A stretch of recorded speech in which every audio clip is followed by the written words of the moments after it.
As founders and fund managers, we are stewards of sensitive information. We know that, and so do the hackers. But did you also know that startups and investment funds are some of the most targeted companies for these hackers? So in this week's episode of Making Billions, I bring on my dear friends Mathew Carr and David Williams from AtumCell. These guys support fund managers to secure their data, lower their risk, and prevent you from massive litigations from these attacks.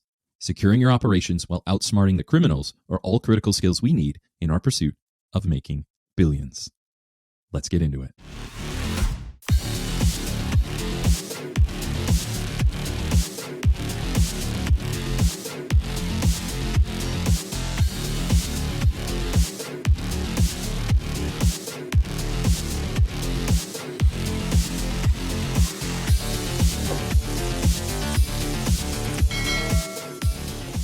Hey, welcome to another episode of Making Billions. I'm your host, Ryan Miller, and today I have my dear friends David Williams and Mathew Carr from AtumCell. Mathew and David are cybersecurity experts at their firm, AtumCell. They help founders and investment funds to protect themselves and their investors from catastrophic losses from hackers and data breaches. See, Mathew holds a national security clearance where he helps to protect critical infrastructure of entire countries against some of the most vile threats out there today.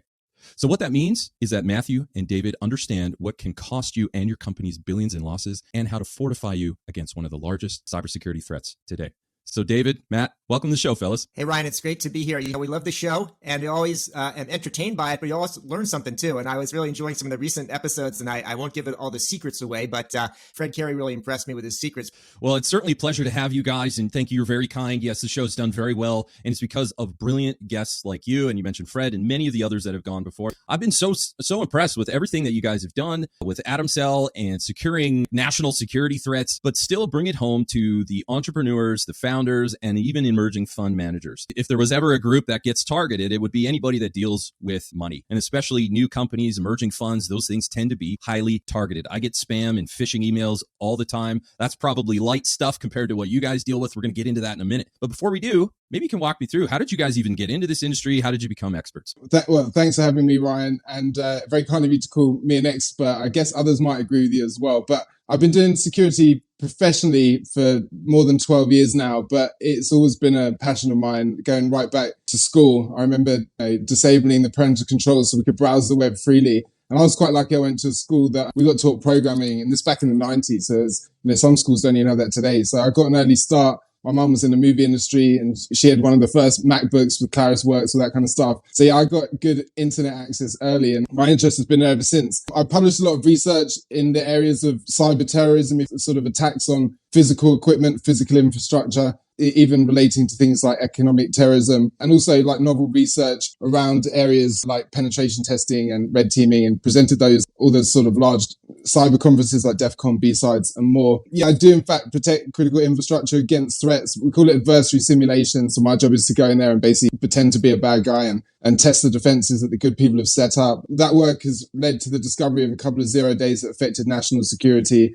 Hopefully these countries that I've worked with are all the more safer for it. Wow. So all I heard is you're a modern day superhero. That's phenomenally impressive. So thank you so much for the work that you've done. But that's only half the story. David, you're equally a rock star, and your work has gone on to help and get Mathew's expertise into the business world. Maybe you can talk a little bit about your role at AtumCell and how you became an expert. So thank you, Ryan. Luckily, I had a bit of a head start on Mathew since I was born about 20 years earlier. And my mom didn't have a MacBook, or she wasn't on the internet because neither one of those things existed when I was getting started. But I did get my start actually fooling around with computers back in the mini computer and mainframe era. And I had a job actually at a hospital, a VA hospital, working over the summer, and did some of the first programming on decision support for diagnosis of patients. So had my start working with technology and healthcare. Went on from there, did consulting, went to Harvard Business School, worked for Boston Consulting Group on technology and healthcare, and in particular started my own healthcare consulting firm back about 20 years ago or so. And then Mathew and I teamed up when one of his associates contacted me to say, hey, we scanned the whole internet, and did you know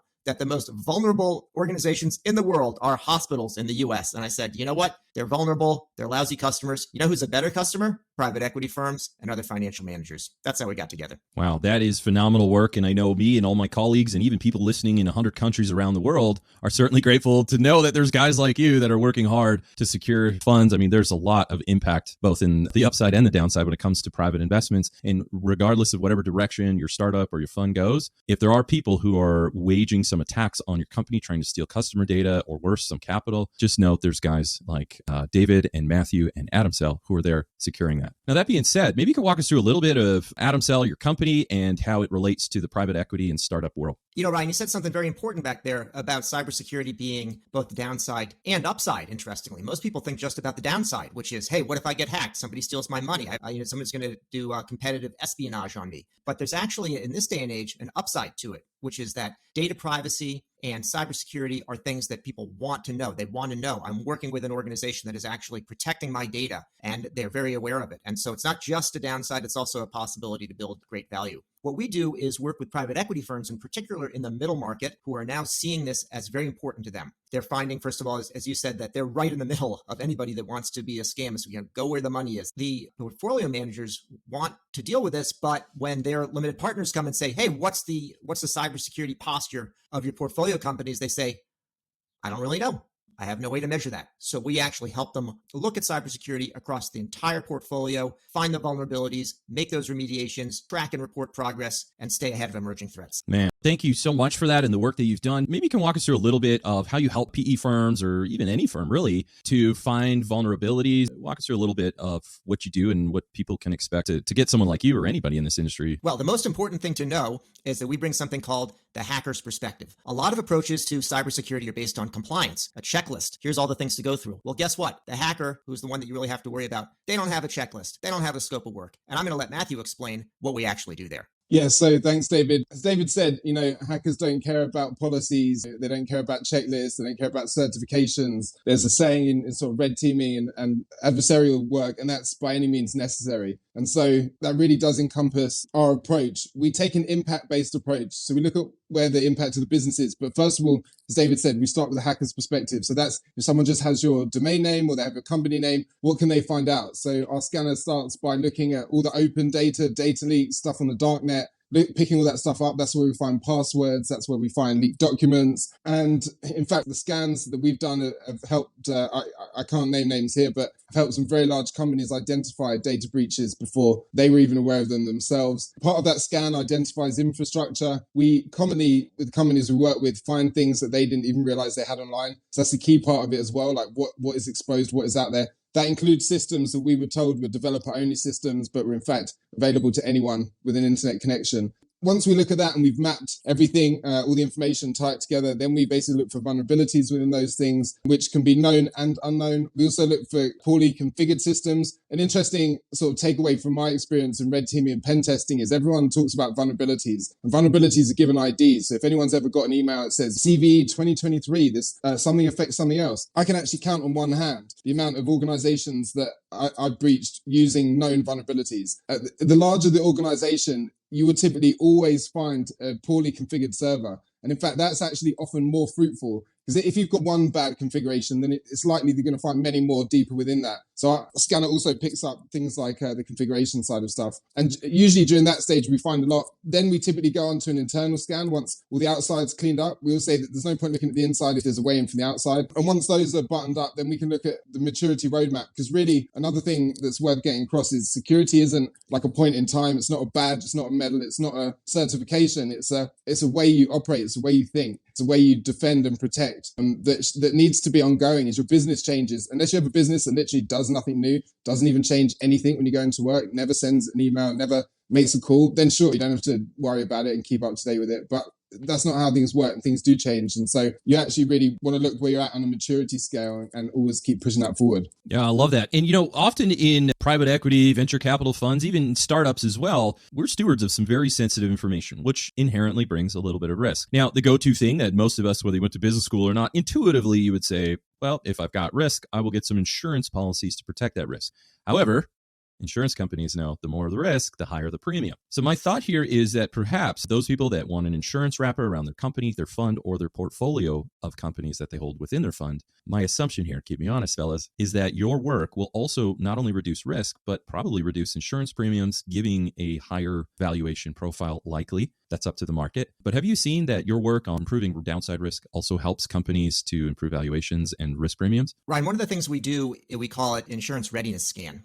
And so what we'll find is that the insurance companies most of them use at least some sort of a questionnaire. Some might also use a more primitive version of the sort of scanner that we have. And so we'll help a company get ready for their insurance negotiation by doing the scan ourselves. We'll say the insurance company is going to ask you these questions. They may do this type of a scan. And so we actually do, first of all, feasibility scan to make sure they're in a good spot before they put that application in. We help them clean things up and do the insurance readiness scan so that they are ready to go out to the market. So what it does is it enables them, first of all, to be able to get cyber insurance, not to have so many exclusions, and potentially, depending on the carrier, to get better premium as well. Now, over time, that does translate into a higher valuation for the company. And that's where, to go back to the point about upsides and downsides, the upside is that if you are an organization that can demonstrate that you are keeping the data safe on your customers and your vendors and your partners, you're going to be more valuable in this world. So we do see this happening. My job is also to simplify, to take all the technical wizardry that Mathew and his team come up with and translate it very simply. Whether or not you understood everything that he said before about what he does is one of the things that a hacker thinks about is if there's a misconfiguration, they can go and say, your computer is my computer, which means that they can do whatever you could do with your computer and actually, frankly, more because they know what they're doing with it better than you. Yeah. And I would just like to add to that, Ryan, something that might be interesting for your listeners is like why that's changed in the cybersecurity insurance industry. That's because like when they first offered cyber insurance, they would look at things like, like act of God or a capital event,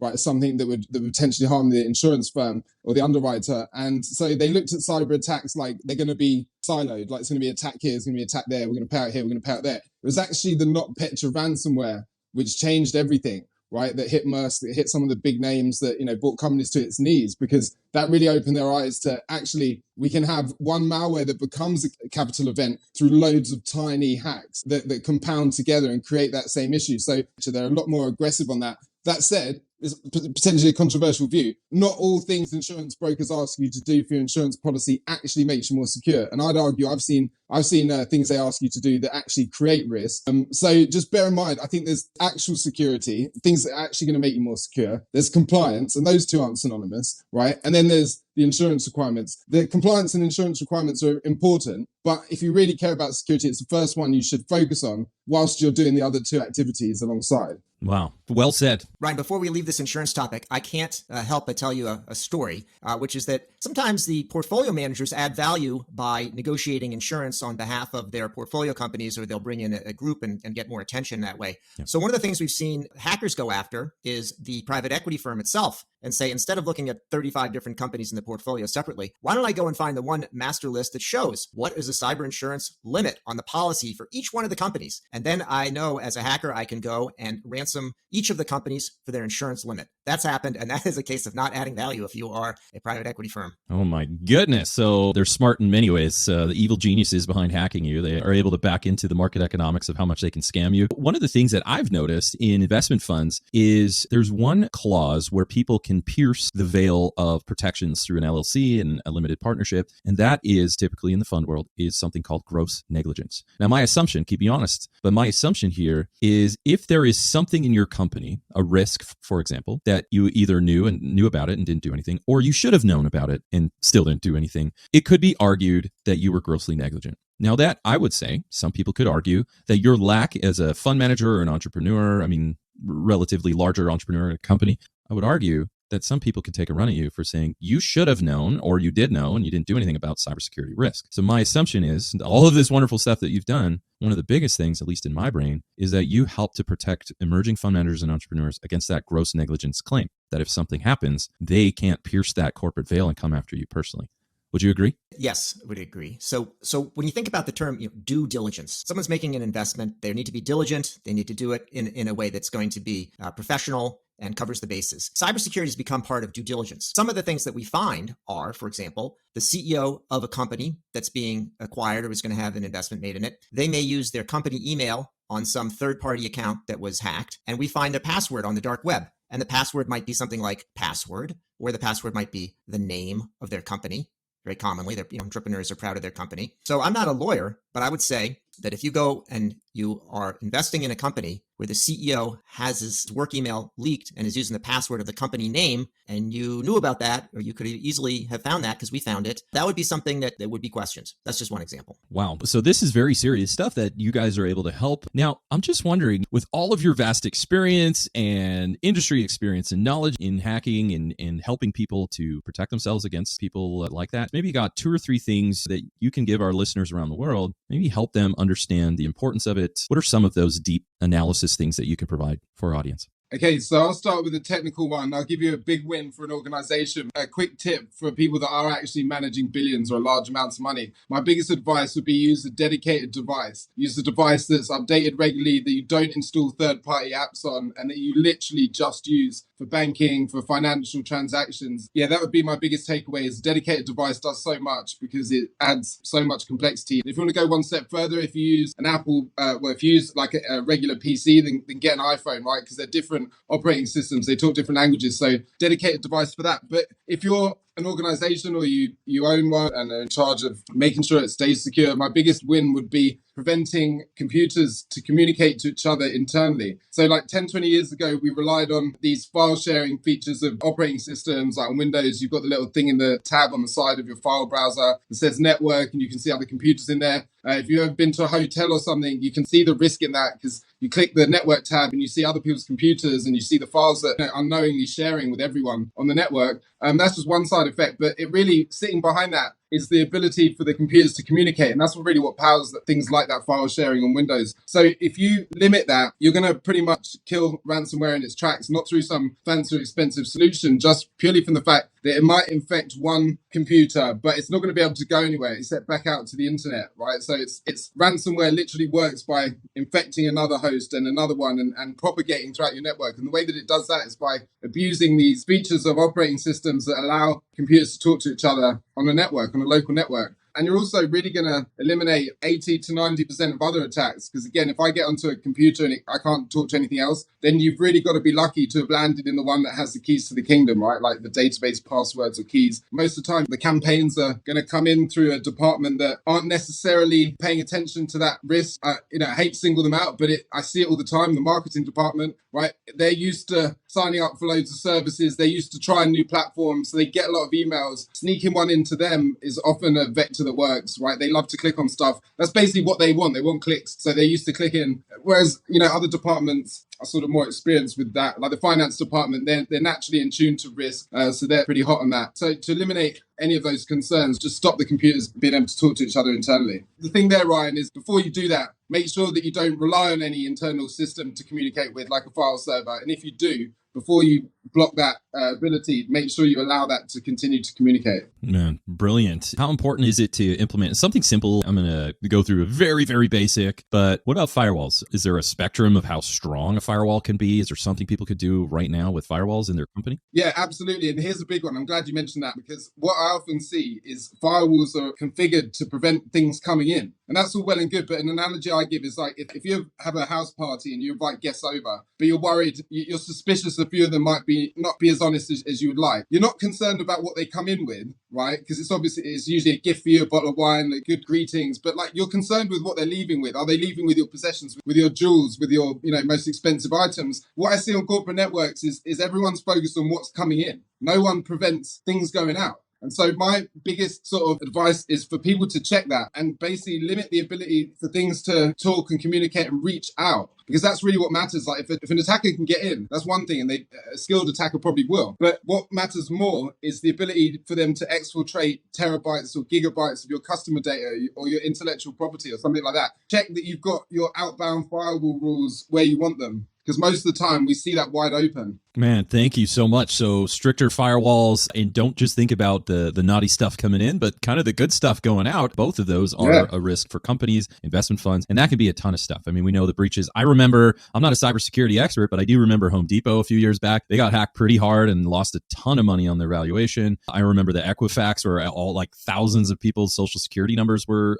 taken. I mean, there's a lot of good stuff in a company that can be taken out, and that also is important. Brilliantly said. Thank you for that. Now, I'm wondering on a second piece, one thing I understand about startups and when you're dealing with investors, whether you're a fund manager or a startup, you both deal with investors, there's a lot of information going back and forth. Now, for those people throughout the world that are less informed on cybersecurity matters, a lot of times they'll say, look, I'm going to send you a document. I'm going to password protect this thing. Hey, all right, I'm doing my thing. We're cyber secure, aren't we? What do you guys see as far as securing documents with passwords? Is it a good idea? Is there a better way? What have you found? Well, Ryan, you may not be a cybersecurity expert yet, but you're heading in that direction is what I would say. Right. So I'll wait to hear you do your own show on cybersecurity because you're exactly right on passwords. How often have you seen this happen, Ryan? Someone sends you a password protected document because they really want you to look at this. They really need to be careful with it and they want it to be confidential. And then they'll send you the password either in the same email or another email, or if they're really fancy, they're going to text it to you later. Well, guess what? If I'm a hacker, and I'm not, but I know some, and I come on to your system, I'm going to look in your email and your sent files, and I'm going to actually just search for passwords. And I'm going to find the document, and then I'm going to find the password. And I'm going to have all of those documents that you sent with the password right there. I can open it up.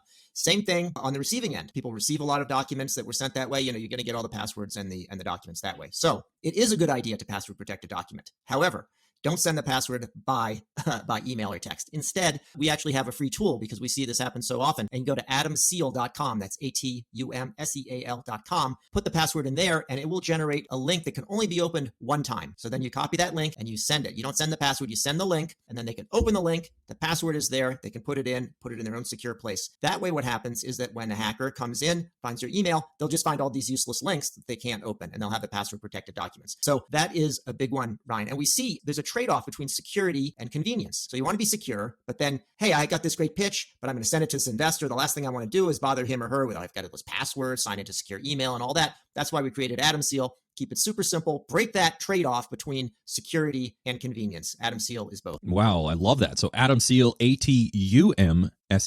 So like sealing an envelope, it's kind of the same thing. So don't send the document with the password in the same email. Yeah, and again, it's like the idea with a seal, like in the olden days, like back in the George Washington days, you would send something and you'd put your seal on it, right? And you'd send it with a courier to see if they were trusted. Now, the courier might open it, but the recipient then would know they'd opened it. They tampered with it. Same idea here. Sure, somebody could intercept that link, but if they open it, and then the next time, when the real recipient gets it, they'll say, hey, I can see this has been tampered with because somebody already opened it. That's the concept behind the seal. Wow, brilliant. And what a great product. Thank you for that. Let's see if I can get 3 useful tips out of you guys. Yeah. I mean, we got 2. We got more than that, to be honest, out of this whole interview. But these are tactical things that people need to start thinking about implementing right now. That's what we're trying to do, is to help you level up around the world. Is saying, listening to AtumCell, this company with David and Mathew, they're giving you stuff that you can do right now to level up. And obviously, reach out to them, contact them. They'll help you to really go the full gamut. But they've been extremely generous for coming on the show and just giving us some of their wonderful wisdom. Now, that being said, that wonderful pump up, and not that I've ever sent an email with a password in it. Of course, only everyone else does that. I've certainly never done that, right? Wink, wink. Right. Yeah, okay. So that being said, final thing on that, one of the big things in managing a fund or raising capital, right? There's a very high stakes negotiation. The thing that we commonly do, whether you're a founder or a fund manager, is you set up what's called, say, a data room or a deal room, something like that. In that room, you have a ton of sensitive information, banking information, bios, background checks, financial disclosures, legal documents. There's all, and more. I can keep going, but you get the idea. This is a one centralized place that I assume is kind of the honeypot for a lot of hackers. What are some inside viewpoints or tips that you can give for people that are building data rooms, but doing it with cybersecurity in mind? Well, let me introduce it and then I'll let Mathew describe it. So in the data room itself, the first time Mathew had seen a data room, because he hadn't been on the financial side, but more on the cyber side, he said, because we're working on due diligence, do you know they just gave me access to everything? And I said, yeah. Did you know they always do that? Did you know that when you are working on a deal and you tell the banker, hey, I need data room access for these people, and then and these 10 other people working with me, and they give somebody, let's say, a low-level financial analyst who's maybe doing quality of earnings work, they give them access to literally everything in the data room. And Mathew assumed that had been a mistake. So I'll tee that up to Mathew for there. Absolutely. And I think it's really important. When I saw some of these documents, there's obviously a lot of sensitive stuff there. So I think really what applies is a sort of need to know mentality. And that's easier said than done. We talked about gross liability earlier. You might even find there's some of that inside there, right? Depending on what you've collected, depending on what you're sharing. European laws, they talk about personal information, how personal is that information. So this stuff, again, it goes back to our impact mentality. If someone can take that information, do something with it. If you're doing due diligence on a technical company, you have technical due diligence documents, right? Network diagrams, all this kind of stuff. That's an attacker's goldmine, right? That takes all the homework out of it for me. I know what to attack and where. I know the people to attack. I know the people to impersonate. This is purely from the cyber side. If you look at it from the legal side of GDPR. Like, what information do you have? So you can basically employ a tactic, document classification. You should really do that anyway if you're serious about security. But basically look at stuff like what could truly be public. The way I see this is, by public, I mean, if I literally took all these documents and posted them on social media, is that okay? Right? That's, to me, is public. If you can do that, like your website is public, all that kind of stuff, sure. And then just really just like up the ante. We use a document like DC1, DC2, document classification 1, that's public. And it goes right up to like restricted. So try and apply that, at least theoretically, and then restrict access. So a lot of tools, data room tools, or like the common cloud services that people use, they have the ability to share exactly what folders you want with who. So that's what you should do. What I see is, I'm going to call it out for what it is. It's the lazy approach, right? It's just, you click share on the root folder and you share it. I would say to people, just watch out for the risks that might impose. And for all we know, we don't know, data rooms could have been the source of attacks in the past. I mean, from what I've seen, it would not surprise me at all. And another important thing as well is like when you're done, are they cleaned up? Are they removed? Is access taken away from people who had it? Do you need to keep it? If you do, maybe you want to encrypt it while it's at rest on a document storage. But with security, you also need to go back and review the things you've done, the access you've given, and make sure that you revoke it. Ryan, I want to mention that the data room is an area where all the jewels are stored. But at that point, you're already conscious about security and giving access. There's a lot of things we refer to as sort of in the pre-data room process, right? Because you only get to a data room sometimes if you have an LOI assigned or maybe a little bit before that. But there's a lot of confidential documents that are exchanged ahead of time. And those documents tend to sit out there, and you need to have protection for those as well. So that's where AtumCell comes in. And that's where starting off and using a secure mechanism, like Google Drive with access control, is a way to do that. So don't forget about the pre-data room either. Man, that is brilliant. There's a lot. So the easy go-to ones, Dropbox, Google Drive, iCloud. There's many of those like pretty retail servers that you can use. I know there's another company called Digify.com. I haven't used them, full disclaimer, but those are other ones that apparently they claim to have a little bit more stricter protocols as far as securing your data. So there are data room solutions that obviously the more secure and the more robust you have, there's obviously going to come with a small price tag to that. And then there's maybe more free solutions. But like I said, in the words of Matt here, just don't give access from the root file, or don't give everybody access to everything. Learn to control that access.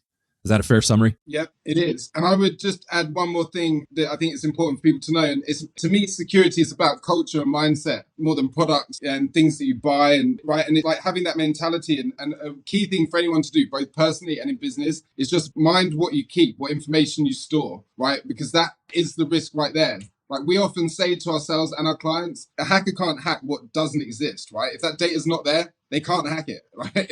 That's profound, right? But it's true.